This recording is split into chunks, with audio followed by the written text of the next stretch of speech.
Shalom, family. Welcome to Royal Conversations. Today we're going to be talking about who are you yoked up with. Let's get into it.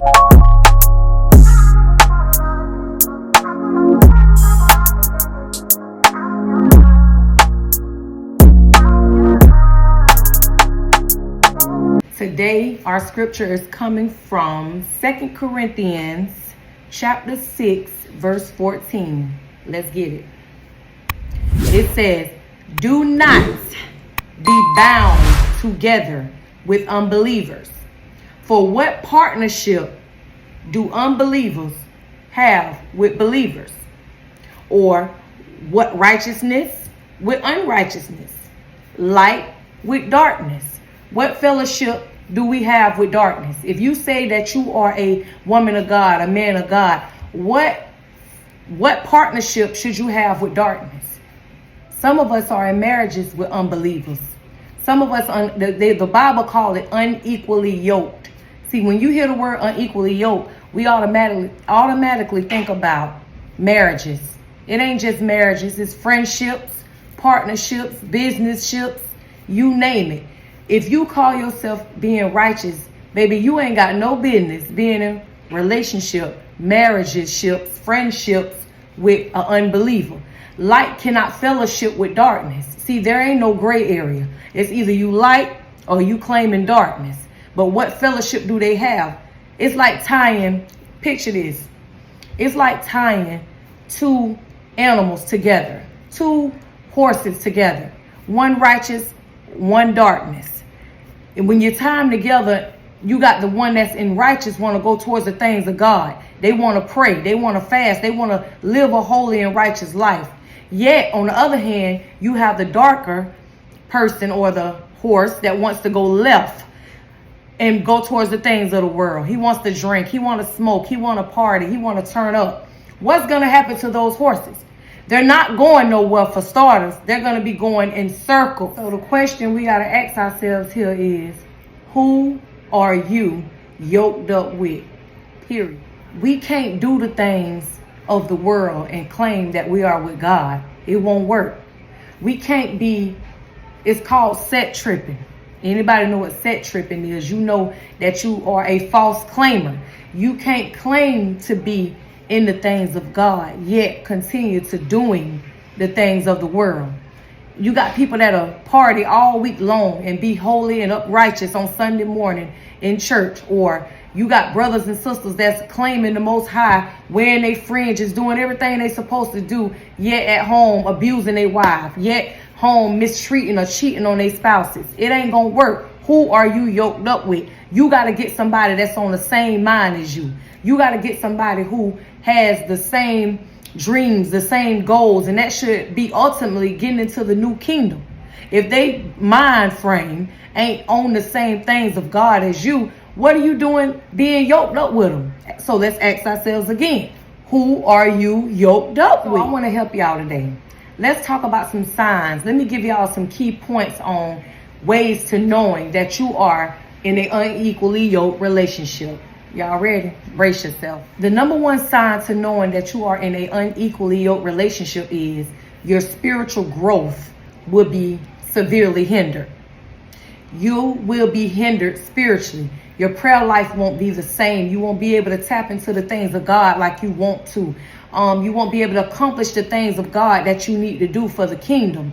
You won't be able to fast. You'll be distracted on things of the world, or your partner to you won't even be able to grow spiritually in the things of God. Another way of knowing is you cannot yoke a ox with a horse.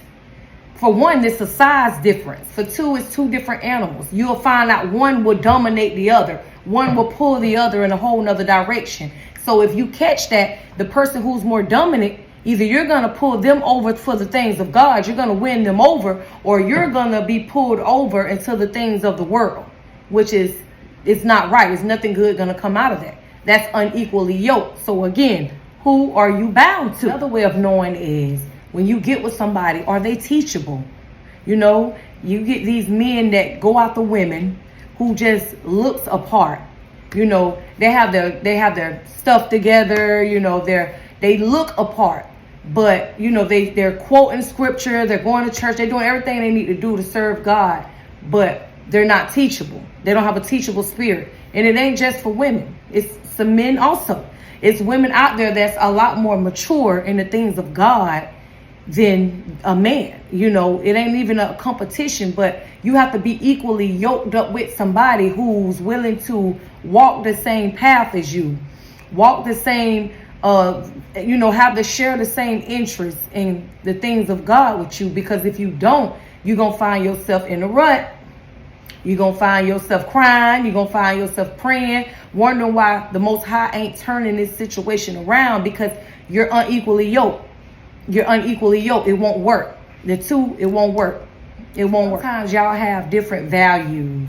You might want to go out and feed the homeless. You might want to go donate, give alms to the homeless. You might want to go, you know, go out and share the truth, or go out and, you know, enlighten some people in the things of God. Yet your partner might just want to sit home. They might just want to watch football. They want to go out. They want to go hang with their friends. They want to go do whatever.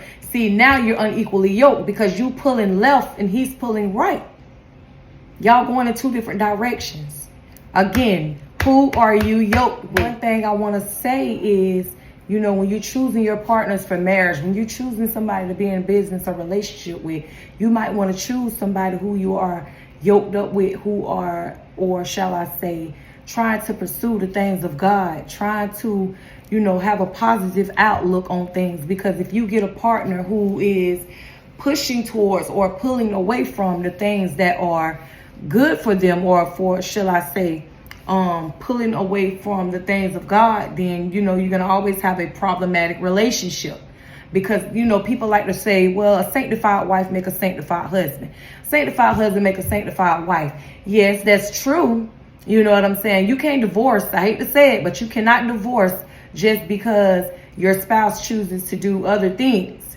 See, you should have realized that in the beginning of the relationship. Now you have to pray, fast, seek God's face, you know what I'm saying, to allow God. See, God said he changes the heart of the man. God changes the heart of the man or woman.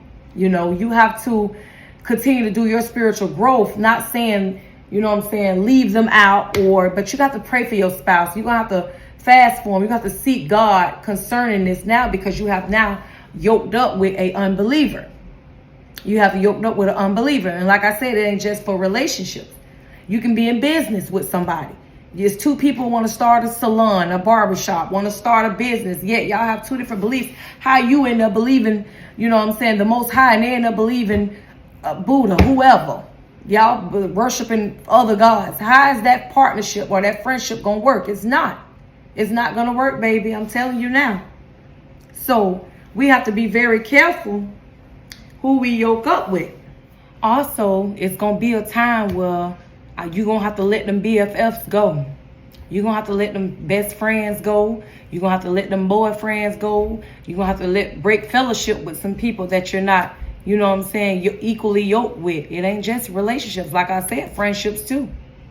Because what friendship, like that light has with darkness, you're going to have to be able to let those relationships go.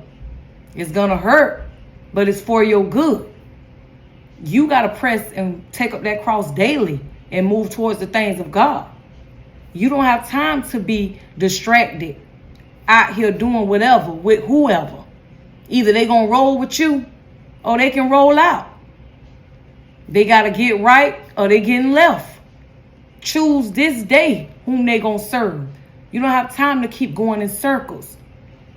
So I thank God that you guys tuned in for this video. Until next time, it's your girl Kiafi Mitchell, and you be blessed.